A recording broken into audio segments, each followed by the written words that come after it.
Well, good evening, everyone. Glad that you're with us tonight. Listen, hit the share button, invite someone to come in, see who's available, call some friends. This month we're talking about journeys. Listen, how many of you have been on a journey that seemed to take a long time to accomplish something? Maybe it took some years, maybe you've had a prophetic word, and although the word was exciting, the middle was tough and it took a long time to accomplish it. Last week, you saw we had Pastor Shadwick with us, and he talked about his journey with weight loss. Well, I had an aha moment this weekend, and I'm going to share my journey with you. Most of you saw me post both of my granddaughters. Well, my oldest son had a daughter, and about maybe 7, 8 years ago, I was seeing her, and all of a sudden, her stepdad said I couldn't see her anymore.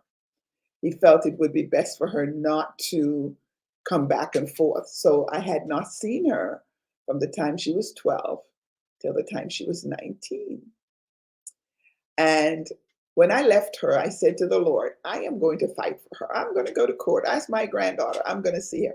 And the Holy Spirit said to me, do not fight for her. One day she'll ask for you. So I waited. Took 7 years on this journey.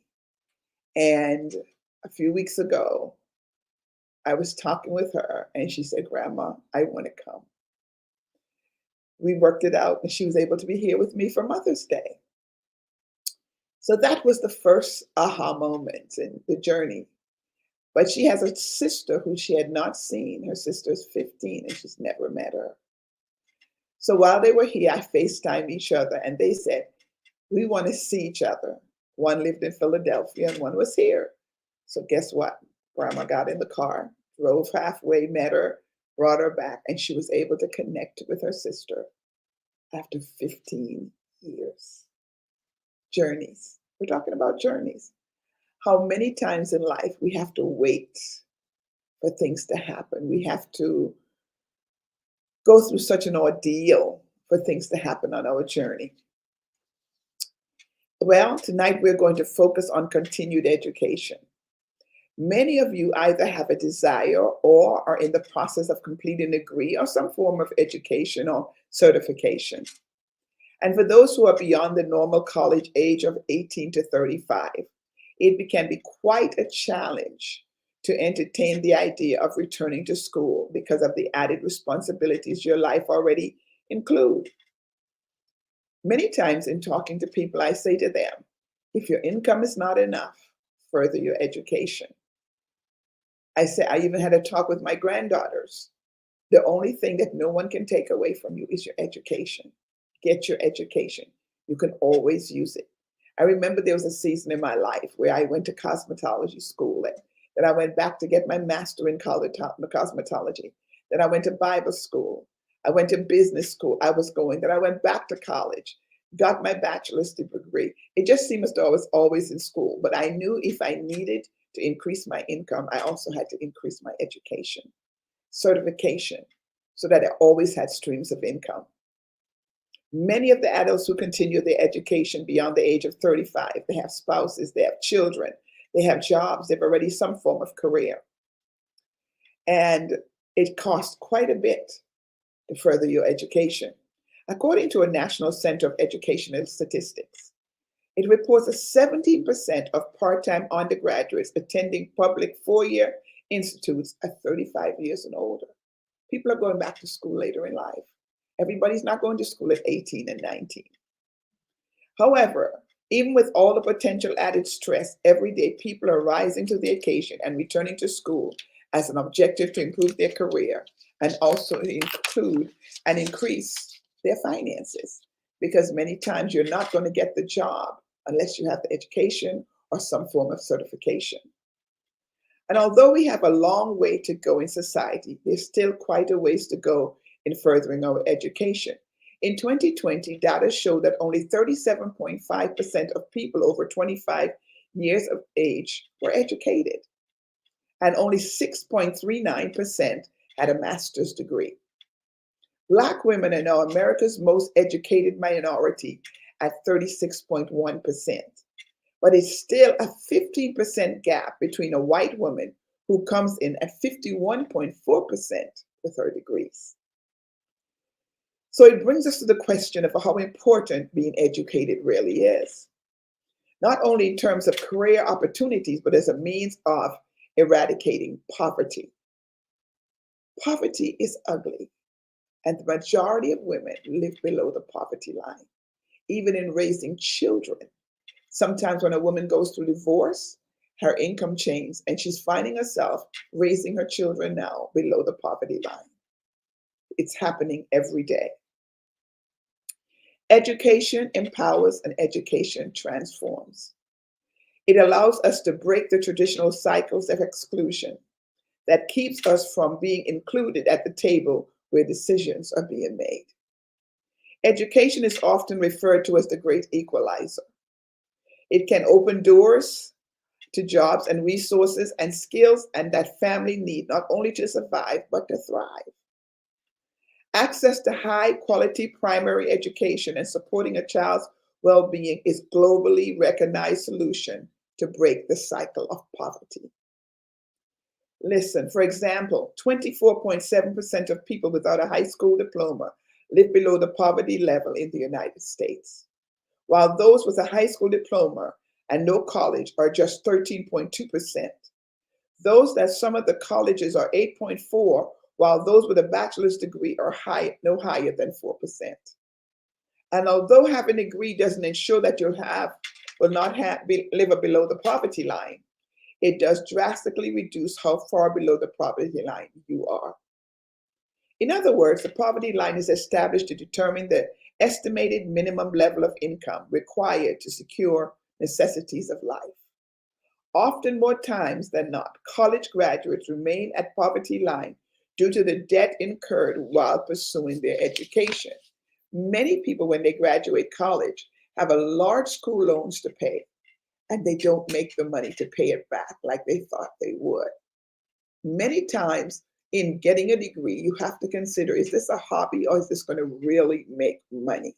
Many times people spend a 4-year college degree to come out and find there's not work for that degree that they went to school 4 years for. Should this have been a hobby or is this going to be really what makes my income?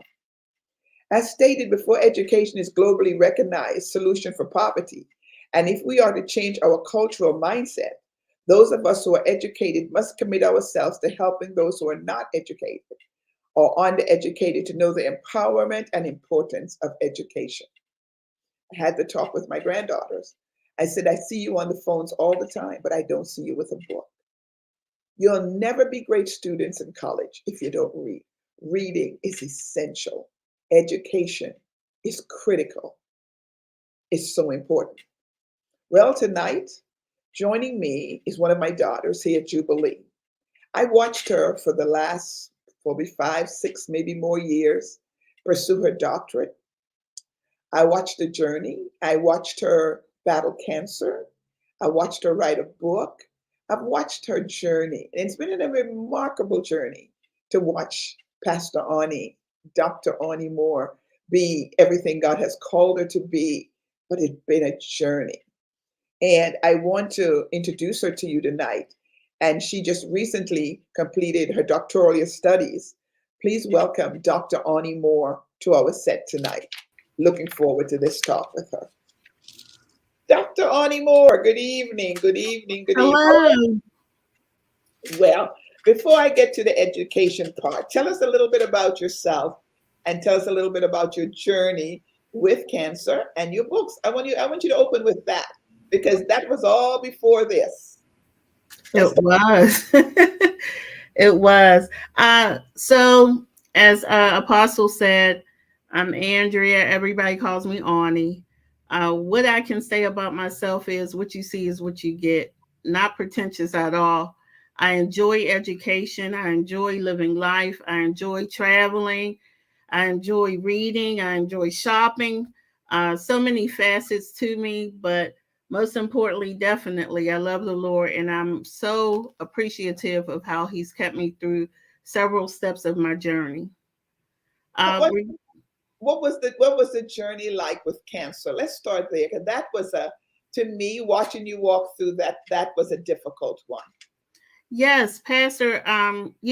Sometimes I'm an advocate for women getting their checkups, making sure you get your mammograms, your yearly pap smears, and things of that sort. And so, um, I had begun to deal with some issues in my body, and I kept going back and forth to the doctor. And I'm like, something's wrong. Something's wrong. And they had done a few tests, and I believe after I had the test completed, we were in the midst of getting ready for my mom's 60th birthday. So I had a whole lot of stuff going on. I had procedures done, and we're shopping and trying to get things together for her birthday. Then I get a call from the doctor's office like, hey, we need to see you. And I remember you saying, "Oh, do you want me to go with you?" I was like, no, Pastor, there's nothing they can do because I just had this procedure done. Well, they were calling me in, and I'm not doctor savvy. I've never had anything wrong. So I didn't realize that when they call you back a few days after you have a procedure, something's going on. And that's exactly what it was. They told me, and the doctor even had tears in his eyes. He's like, Andrea, I'm so sorry. We found cancer. It was a whole lot of stuff going on in your body, and we need to do surgery right away. So here's the tears, and here's all of this. And I'm not going to tell you exactly because it's in my book that I have written, and it, Pastor, you're right. It was tough. It was tough on my body. I had to have radiation. And there were times that my skin would just break open for no reason because of the constant radiation and where it was hitting. I didn't feel good. I was fatigued. I was in a fog, and I really didn't understand what was going on. I wasn't in sin, so I really wasn't trying to figure this out. Like, God, why is this happening to me? And so I realized I needed some type of therapy because it was just too much going on. Yeah. And I decided to write a book. Now, others I would recommend that they go, meet with a professional if you felt that way. But the way that the Lord had it be so, I wrote a book about the entire journey, and also included in the book how 6 months after I got diagnosed with cancer, my father got diagnosed with cancer. So here's the family dealing with all of this at the same time. And it was just crazy. It was crazy, but God kept me. He kept my mind. Woo, did he keep my mind? I can't even explain it, but the fatigue and, not understanding what you're going through, it was a lot. It was a lot. Well, you made it through. Now, how many years cancer free? Ooh, I want to say 12 in July. Wow. I want to say 12 in July. God, yeah. Amazing. Isn't God amazing? 12 years cancer free. So you're accustomed to taking journeys. You have been on one journey, you've been on two, you wrote your book, walked through it with your dad, walked through it with yourself. Now, this was the next part. In the midst of all that's going on, you decided to go back now and get your doctorate. What made you decide to do that? What was it that you wanted to up your income? Was it just a desire? What made you make that move? Well, one of the things I realized is that after having a cancer scare and the Lord allowing me to live, all right, so Ani, what are you going to do with the rest of your life? What is it that you're called to do? What is it, God, that you wanted me to do? Now, Pastor, I had applied to Pitt and West Virginia maybe 6 years before cancer, and they both denied me because of my GRE score. Ugh. But I was like, then I was done with it. I wasn't even thinking about it anymore. And then I was attending a workshop with some of the youth that I was working with, and there was a lady giving a presentation about how she had gone back to school and got her PhD, and every time she said a word, it irritated me. Her entire presentation irritated me to the point I wanted to walk out, but because I was responsible for these youth, I couldn't. and it was just like a thumb on my neck, like, oh, you're going back to school. So the reason why I went back is because God told me to go back. And I realized that as I was approaching retirement, I was kind of like planning for retirement. I'm only approaching 52, but that's not far away. So what is it that I wanted to do? What shifts did I need to make? And so after cancer, after the Lord saying this is what you want to do, that's the reason why I went back to pursue my PhD. Wow. Well, obtaining a master's degree can be expensive and consuming. But not only have you have a master's, now you have a doctorate. How consuming was that? You mean time wise? Yes. And finances.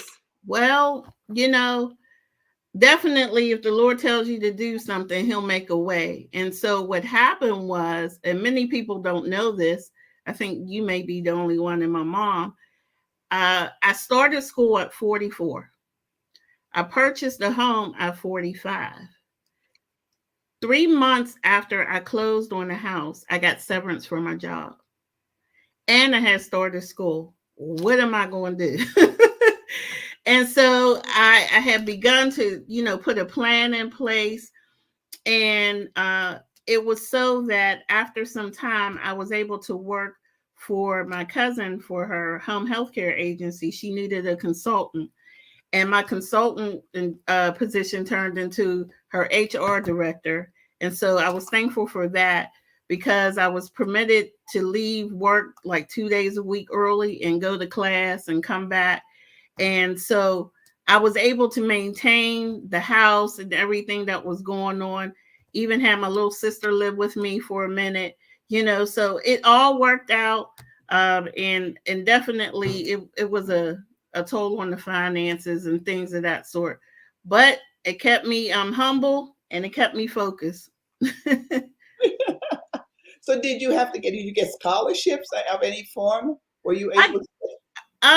Mainly it was student loans. Mainly it was student loans. And you know what? Surprisingly, there were times when people would just write checks to me and say, here, pay for this. So my last semester of school, I had people pay for it. They were like, the Lord laid it on my heart. Here, put this towards your tuition. And they had no clue.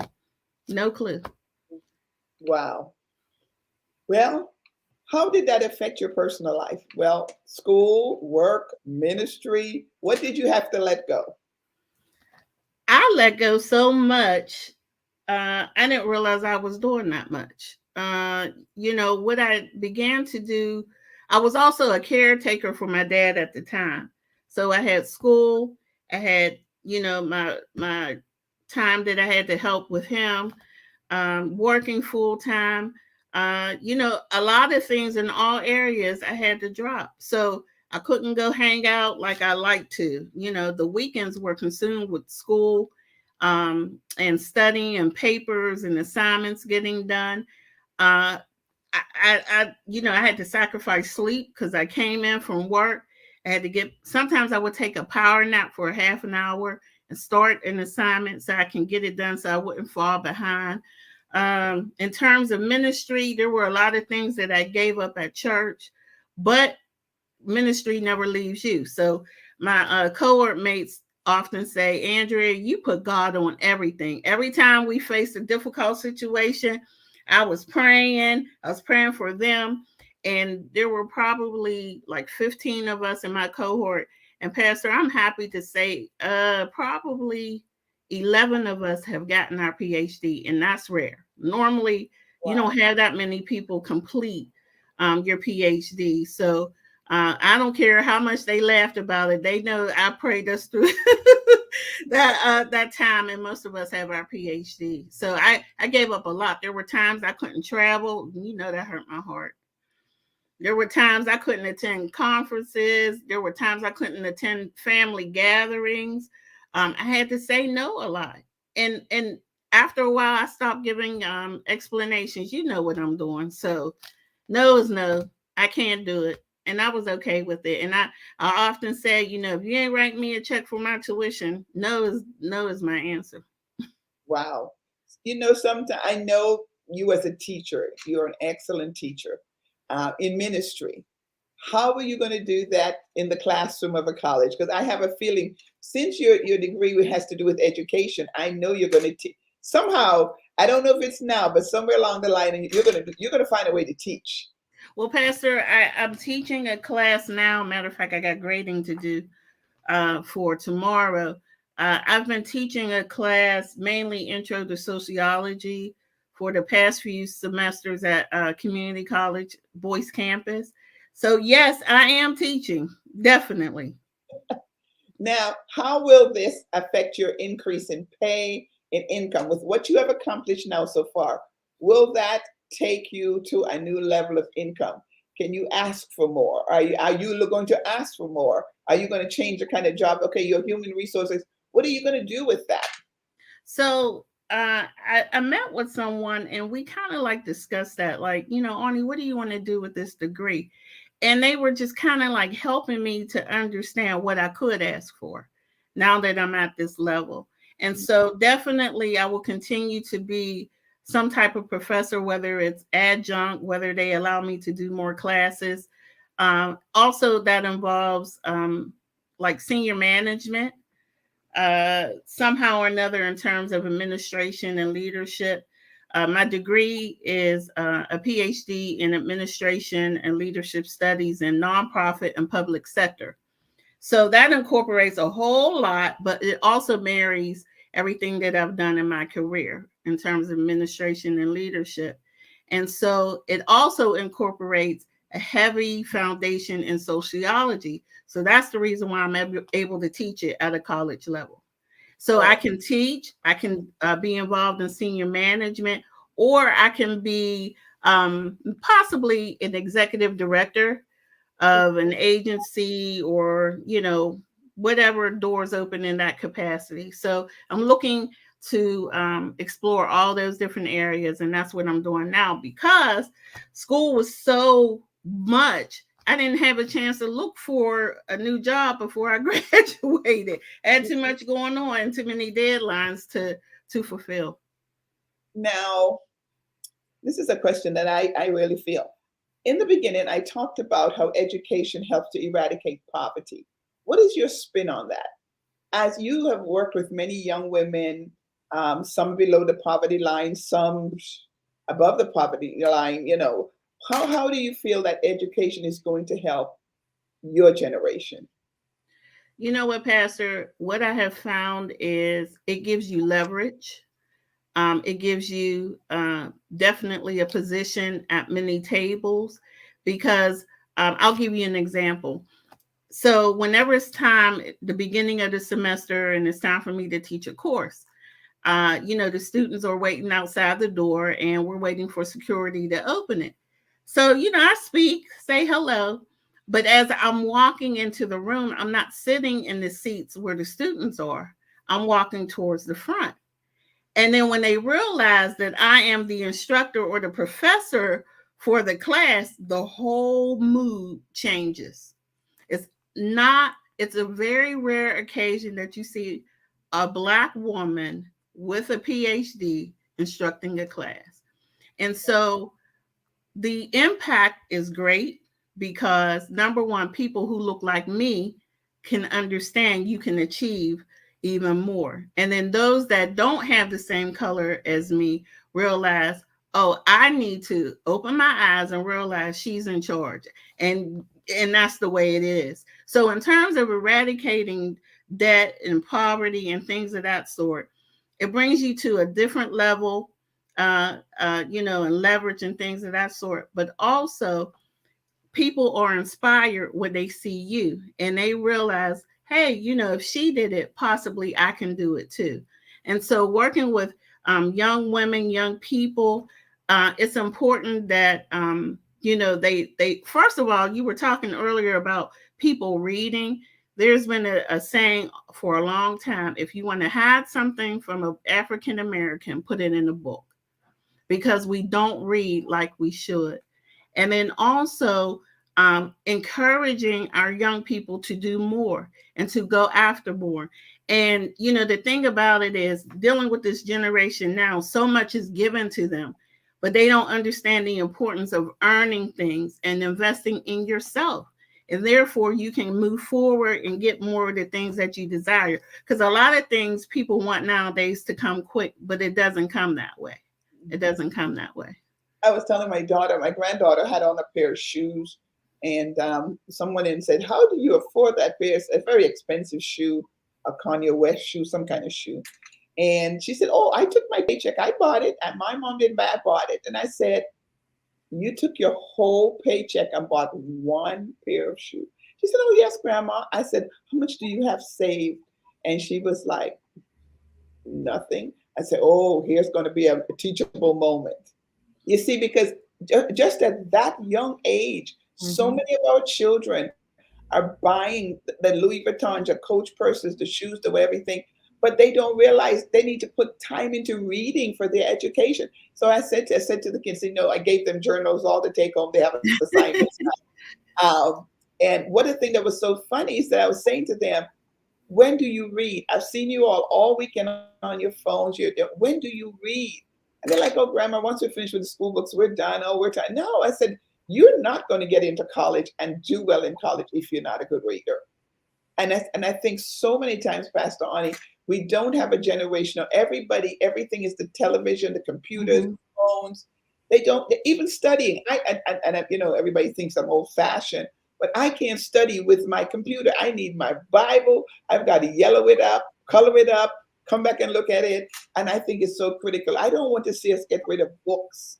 What would you tell the kids that you learned in your studies with books that is still critical for them to stay with? Well, Pastor, you would be alarmed to find out how many young people don't really know how to read. They're illiterate. And schools are constantly socially advancing young people just because they cut up so much in the classroom to take the attention off of themselves so that they are not asked to read out loud. And so we still have a lot of our youth that don't know how to read. And you know, sometimes I blame our families and our parents for that. You know, everybody knows who my mother is mostly, but if for those that don't, you know, before I could go outside, I had to write my timetables. I had to practice my handwriting. I had to practice reading. I had to, you know, do all of my homework before I was able to turn on the TV. I mean, my parents were serious about education. And so we need that type of standards back in the households because and you might have two generations that don't know how to read. You may have the parents that don't know how to read, and now you have the children that don't know how to read, and you wonder why there's so much chaos going on in our schools because they're socially advancing them. And also a lot of times they blame it on mental illness, and some of that's true, but 9 times out of 10, I would say 8 times out of 10, they may not even understand what's going on in the classroom, so they choose to cut up so that the attention can get off of them and you know move on somewhere else. So we still have a lot of youth that don't know how to read, which contributes to poverty and contributes to them. It's a vicious cycle if we don't stop it. And that was one of the reasons why I wanted to get back into the collegiate teaching because we, you know, the students that look like me need to see more people like us. And they weren't. And I can communicate in a way like, get your work done. Whereas someone else may not be able to get that message across to them. And so it's important that representation is in our colleges and our universities. It is, but you know, Ani, I don't think it's a college problem, a school. It's a parental problem. Yes. Yes. Parents are not. Parents are giving kids options. I've never seen Yes. something like this in my life. Yes. I don't eat that. I don't want it. What? You know, they have options. I don't want to wear that to school. So I don't want to fight with them. So I let them wear whatever they want. Really? That's your job. The Bible said, train up a child in the way they should go. And if we don't train up our child to love to read, to be educated, to let them know education is essential, the Bible says, study to show yourselves approved. a workman that rightly divides the word. It's not just the Bible to study, but study so that when you need to talk on something, when you need to go after something, you're ready for it. And when I hear parents, I was talking to someone this weekend, and she said, "Oh, my daughter picks out what she wants to wear to school. She is 8. What makes her get to pick out what she wants to wear to school? She puts on what I press out and lay on the bed. That's how my children didn't get options. I press your clothes, I lay it on the bed. When you get up in the morning, you shower, whatever, jump in those clothes, and you go out the door. To tell me you're not putting it on, then you must going to be going down the street naked, because we're not going to go find figure. I just believe parents have stopped being parents. Mhm. They don't want to go through what they went through, but what I went through, Ani, it worked for my good. What you went through, what your mom taught you, worked for your good.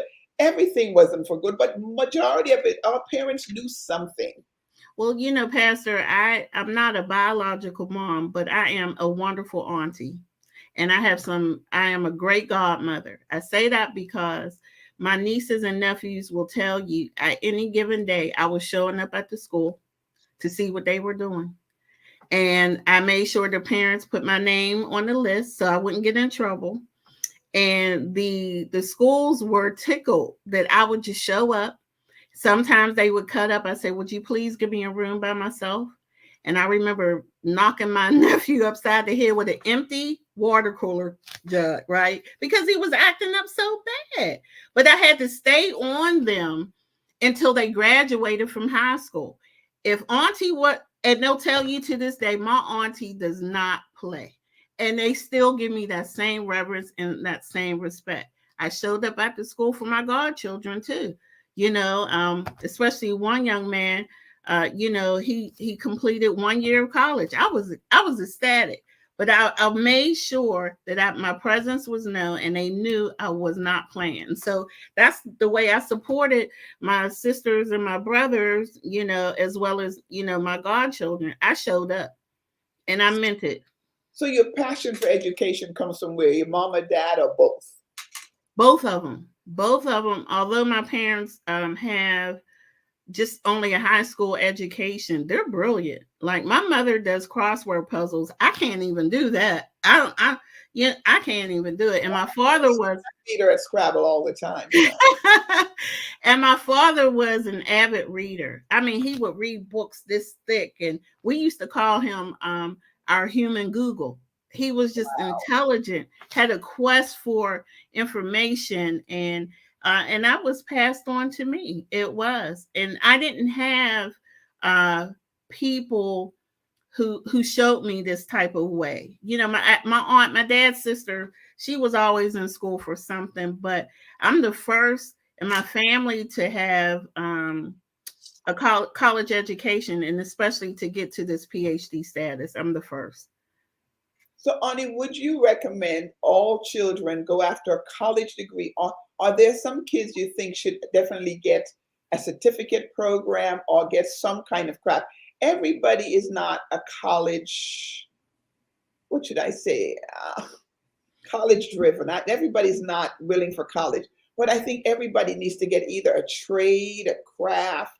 Would you, as a professor, if you have somebody that comes to you and says, Dr. Ani, just college isn't. I remember when my son Anthony said that. I remember putting Anthony in college. He wanted to do criminal justice, and he started. And he came home one day and said, "Mom, it's not for me." He said, and he started working at the mall, cleaning jewelry. And today he's grown into a major company. But everybody's not college. Everybody's not going to college. Everybody's not going to go get a master. What would you tell them? I think that's something to explore. What is it that you want to do? And it may not be something that you need to go to college for. It may be a trade school. It may be, like you said, earning a certificate in something, but you have to do your homework in that. Some of the schools that offer you a certificate cost as much as you getting an associate degree from CCAC. So you have to do your homework, and you have to figure out what it is that you want to do. And if it's not college, that's great, because you're saving yourself some money, but you got to figure out something. Because I used to say to the young people, that I used to work with forever, I used to say it's a scary thing to walk across the stage at graduation and then not know what you're going to do next. You have to figure that out now. You have to figure that out before graduation, what it is that you want to do, and start to do something. If you started and you realize this is not it, then begin to look for other options. But you got to do something because you're considered an adult, and who's going to take care of you? A lot of times parents are waiting to kick you out the door when you graduate from school. So you need to figure out something and figure out now, and not when you've crossed the stage and then you realize, oh, I need to get a job, but I don't know what it is I'm going to do. That's not going to work. But it's a part of a parent's job. It's a part of us that are aunts and uncles' job to begin to ask the hard questions. What are you going to do? Somebody's not going to take care of you all your life. So you need to figure that out. You have to take care of yourself. What is it you're going to do? And I think that's a responsibility. If the parents aren't doing it, then us who are aunties need to get in there, uncles, cousins, family, rally around these young people and figure out what it is that they need to do. And, if they're in a church, those are some of the things that we can ask as well. What is it that you want to do in life? Look at your giftings, look at what you're called to do. I've been an administrator since I was a teenager. I can wake up and do stuff, so it wasn't hard for me to understand what it is I wanted to go to college for, because those gifts were cultivated even within the church. Amen. Now, let's talk from the beginning to the end. How many actual years did it take? I know some people go back, they go 4 years for the first one, then they go for their grad, on the grad. How many years did it take for you to start and finish this process? So, okay, to get my bachelor's degree and master's, because I went straight through, it took me 5.5 years. So I kind of like finished that process early because I went to summer school. And again, I missed the trip because I was in summer school, but that's okay. And then 20 years later, Pastor, I decided to go back and get a PhD. And that took me 7.5 years. Wow. Yeah, 7.5 years. And that was because of all of the work and everything else, or did you take a break? How did you? Well, you know what? 7.5 years. They give you 7 years to complete a PhD, but I had gotten an extension because during this journey, my father passed, and so I was still working at it, but my head wasn't in it, Pastor. I needed a moment. And so my chair and my committee, they fully understood, and they recommended that I, apply for an extension. And the thing about it is, at that time when they suggested it to me, I felt like I was failing, right? Because I was asking for more time.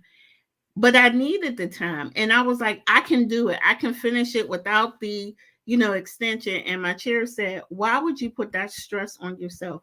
Whether you get it in the spring or in the fall, you're still going to get it. Won't consider. And I said, okay. And, Pastor, I can be a little stubborn. And I was like, well, all right. And so I did. I applied for the extension. They were going to give it to me anyway because of what had happened with my father. But I thought at that time I was failing myself. And I was just being stubborn. But yeah, instead of getting it in the spring, I got it in the fall. Wow. Tell me something. What do you hope to do with your career now and your degree? I know you're teaching, but what else? Yeah, definitely continue to write more books, continue to seek senior management positions. Because of the degree, I can ask for more. And I'm excited about that. And I'm excited that people are desiring for me to be a part of whatever organization, but they realize that there's a certain amount that comes with me coming aboard. So I'm excited about that because I said there was something that Prophet Rose said, and it stuck with me. And part of this is his fault too. I don't know if you remember, Pastor. He had um, years ago had an altar call for someone who wanted to go back to school, and I was one of the ones, and Joy was another person, and so that's another reason why I know the Lord had called me to do it. But yeah, so Pastor, I'm excited about I can ask for more, and then he also prayed a prayer, and and I've adopted it, and that is, Lord, I can't bless your kingdom unless you prosper me. And that's something that I pray for every day. There's a whole lot of stuff I want to do within the kingdom, but I need the money and the finances to do Me too, Arnie. That's that. what would you say to a young person considering furthering your education? What would you say? What are some of the things they need to be privy to be mindful of if they want to further their education? What would you say to them? So someone in my age bracket, you definitely have to know if it's the season for it, and understanding the timing of it. So with a master's degree, it's a little different, a little different of study, but with a PhD, it consumes your life. It really does. And just to kind of like Honey, but when you say it consumes your life, is it mean study or writing? How does it consume you? all of the above. uh, so the first it so to distinguish a lot of times between a doctorate and a PhD, a doctorate at times can be honorary doctorate or life experience or a continuation of education, meaning that you have your master's and then you may go 2 more years to get a doctorate degree. With a PhD, you're doing research, and you're adding to the body of knowledge, they call it. And that is because of my research and study, I've added to I hold the body of knowledge, and that means there's something new that we've learned. And so with a PhD, you I had 3 to 4 years of classes. That was the easy part. I thought that was hard while I was going through it. I was driving, back and forth to IUP twice a week. Enjoyed it, Pastor, because I'm an undercover nerd. Yeah. And so I enjoyed it. Then comes the time for research and your dissertation writing. That is on you. However long it takes you to do it, there's nobody demanding you to get different things done. It's on you. All of it's on you. And if you don't have time management, if you don't take the time out to realize you have certain things to do, and I place deadlines on myself so that I could complete it. Yeah. So you got to understand if it's the season for it. You got to understand if you have the time for it. Although I didn't have a family, so to speak, in my home, but I was responsible for different things. And it was to the point you had to cook for me. my stepmom had to cook for me. I had people helping me clean my house. I mean, it really consumes your life. Like I couldn't even get to laundry at times. Sometimes mommy would wash my laundry for me. It was just that consuming so that you can really get, the things done to get the degree. And so for someone that's younger, coming out of high school, you got to understand it could be a journey for you. And you have to understand what it is that you want to do and what education do you need to kind of like matriculate through in order to get what you want to accomplish. What will your PhD do in the kingdom? What are you going to do for ministry?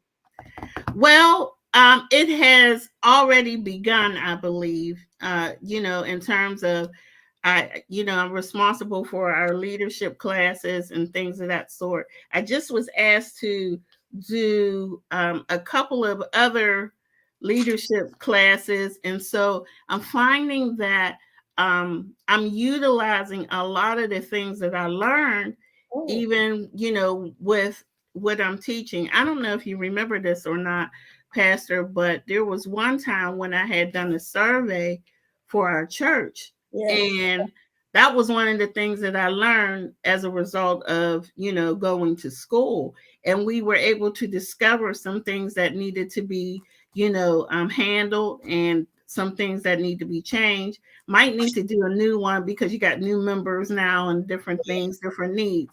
But that was one of the things that I adopted so that we could see where we wanted to go. Yeah, because even if when you're putting a church into a community, you want to know how many families and children and things are in Mhm. there. Is it that kind of survey that you would do? I could, but Okay. you also can do a survey like we did among your members and the different needs.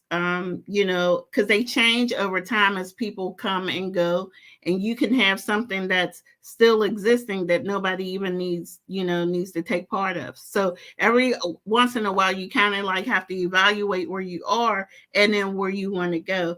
And those are some of the tools that we learn, and also dealing with people, Okay. you know, and just I just did an exercise with our leadership, and it was called change the temperature. You know, as a leader, how are you going to respond when somebody brings something to you?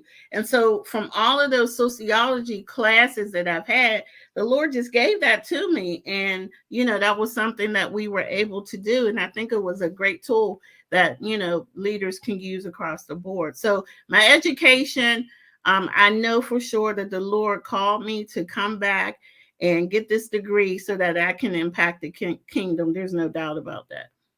Tell our audience a little bit about that class that you did, that leadership. I think that it was such an amazing class because I believe, and my husband has always said this, when there's a problem in the church, you can either throw kerosene on it or you can throw water. It Mm-hmm. depends, and that when you did that class, I thought about his saying, and I thought about how could other people use that as a tool. Why don't you share a little bit of that with us? Okay, so in the middle of the night, the Lord said, "This is a exercise you need to do. It's called change the temperature." So whenever someone comes to you and they're boiling hot about something, for instance, oh, Pastor Connie walked past me and she didn't speak. So as a leader, how would you cool off that situation? What would you say to them in order to kind of like change the temperature? Can you possibly say, "Oh, maybe she didn't see you," or how about this? How about speaking to her? You know, we take things so personally. At times, it's not even that deep. But as a leader, how do we encourage the different people not to be offended? Because I mean, you know, people will be offended. But, you know, as a leader, how can you just cool it off the situation in order for that person not to be hurt or feeling some type of way about our apostle and things of that sort? So we had different scenarios that people picked out of a bag and they read it, and I would say to them, as a leader, how would you change the temperature? Oh, the worship team, they didn't even sound right today. I don't know why, you know, blah, blah, blah. Oh, okay. Well, have you considered joining the worship team? Maybe you can offer them some suggestions, you know, and you would be surprised at How many changing times the you say temperature. those things on a Sunday? Yes. How What you many say, times? Pastor? I said, there's so many times you hear those things on a Sunday. Well, they didn't sing my song, and they didn't Mm-hmm. sing that song long enough, and there's always something that is said on a Sunday regarding service. Yes. It's so important that we follow some of this that you did. I mean, I thought that was just so interesting. And so, out of that, what did you think the leaders got out of that?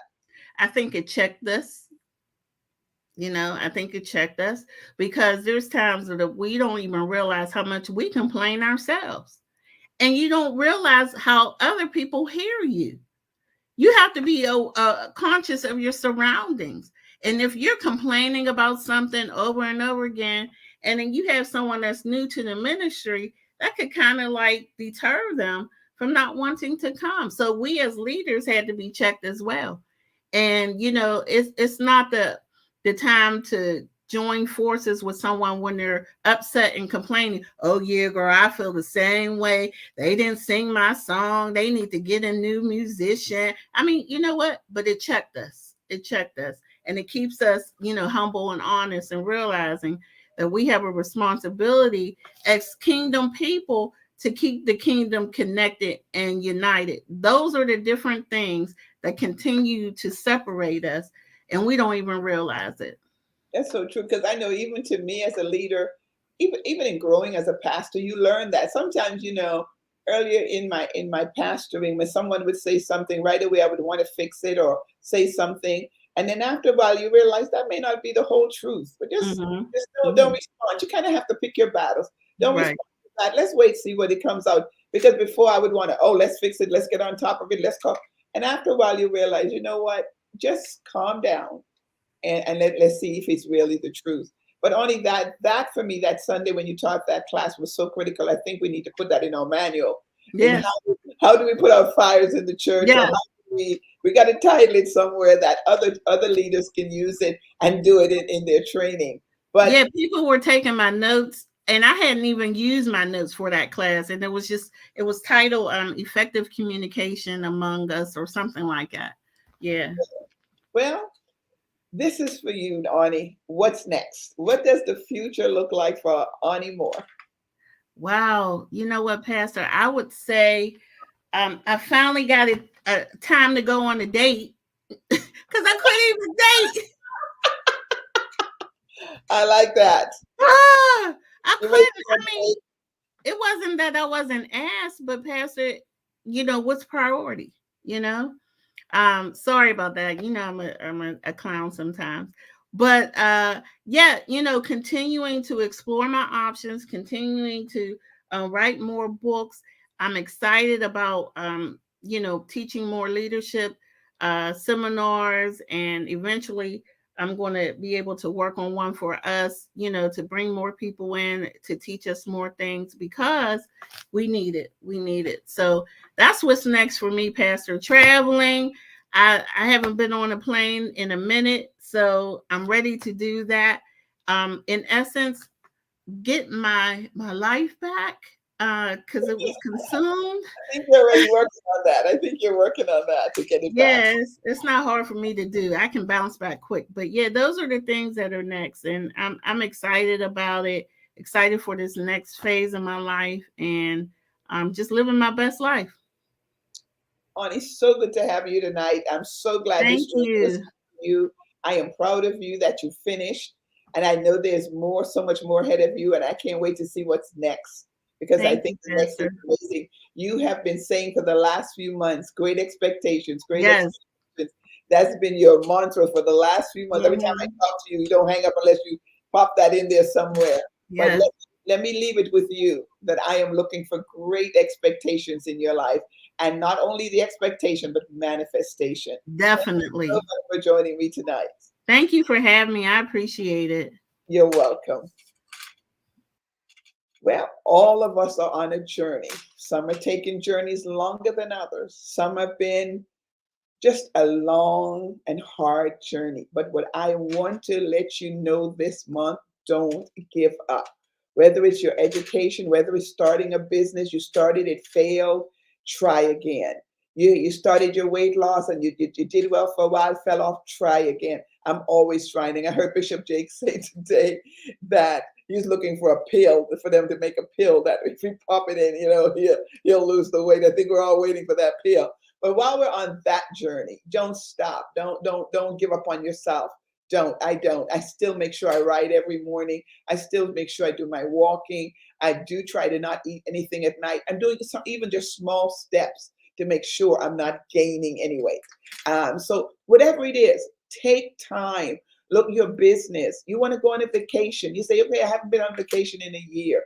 Talk to somebody about it. Maybe when they're going, you can stay with them, and all they've got to get is a ticket. What is your journey? What do you want to accomplish this in this season, in this month? I am watching God causing so many things to soar in our lives.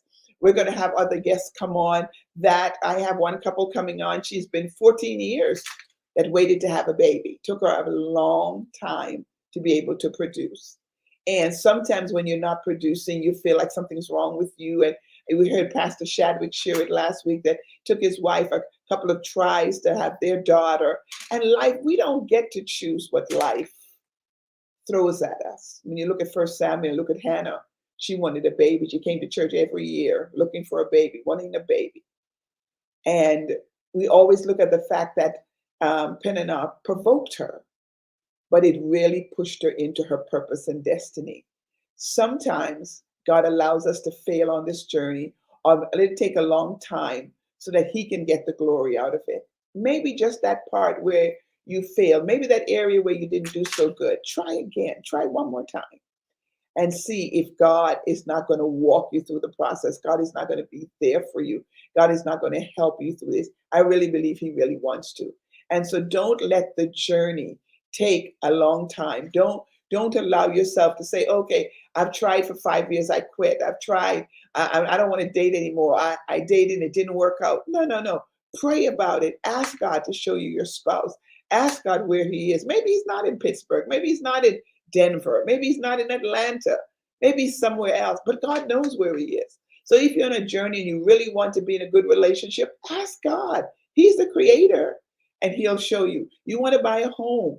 Ask God, how do I start the journey? Who do I ask to help me? Whatever your journey is over the next 6 to 8 months, over the next 2 years, bring it before God. Write it in your journal and say, God, I want to win. I want to win this battle, whatever your battle is.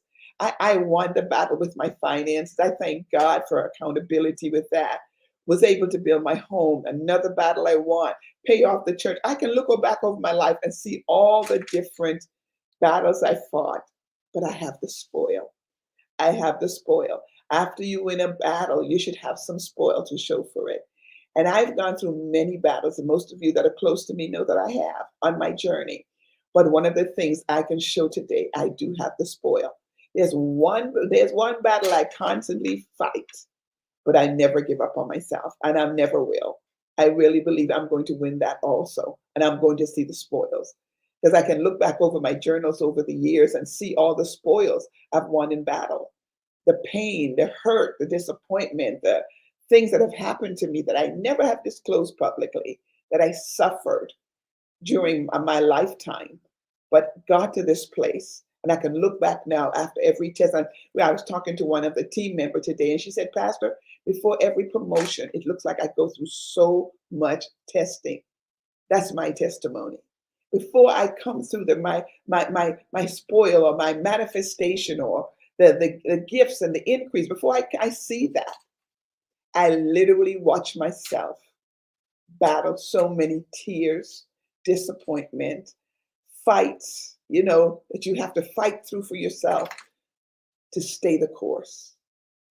But I stayed the course. And when I look back now, whether it was my granddaughter, to have her with me this weekend, whether it's the home that I built, stay the course. Whether it's to pay off the building, we stayed the course. Whether it's to save a relationship, we stayed the course. As you look back over your life and you see all the battles you've had to fight on this journey, look around and see if you see the spoil. What did you conquer? What did you win? What did you get after such a turbulent time, such a hard time? You ought to be able to look back and see the things that God did for you. God brought you through. Did He bring you through cancer? Did He bring you through financially? Did He bring you through emotionally? What is it that God has brought you through? Maybe it's taken a long time to see it. Some of you say, I just want to have money to put away. I just want to have savings. Stay the course. Get help. Ask for help. And somewhere along this journey, we are going to see the manifestation of what we've been waiting for. It may take 5 years, 10 years, but you heard the stories. Pastor Arnie, 7 years to be a PhD. Pastor Shadwick, they almost 2 years to win this battle with his weight loss. That took years to develop. And look at some of the other guests we have coming. Listen, it's time for us to focus on victory. It's time for us to have a major breakthrough regarding the things in our lives. I'm praying for you that you're going to see the things that you've been praying for. God bless you. Thank you tonight for joining me on Let's Talk.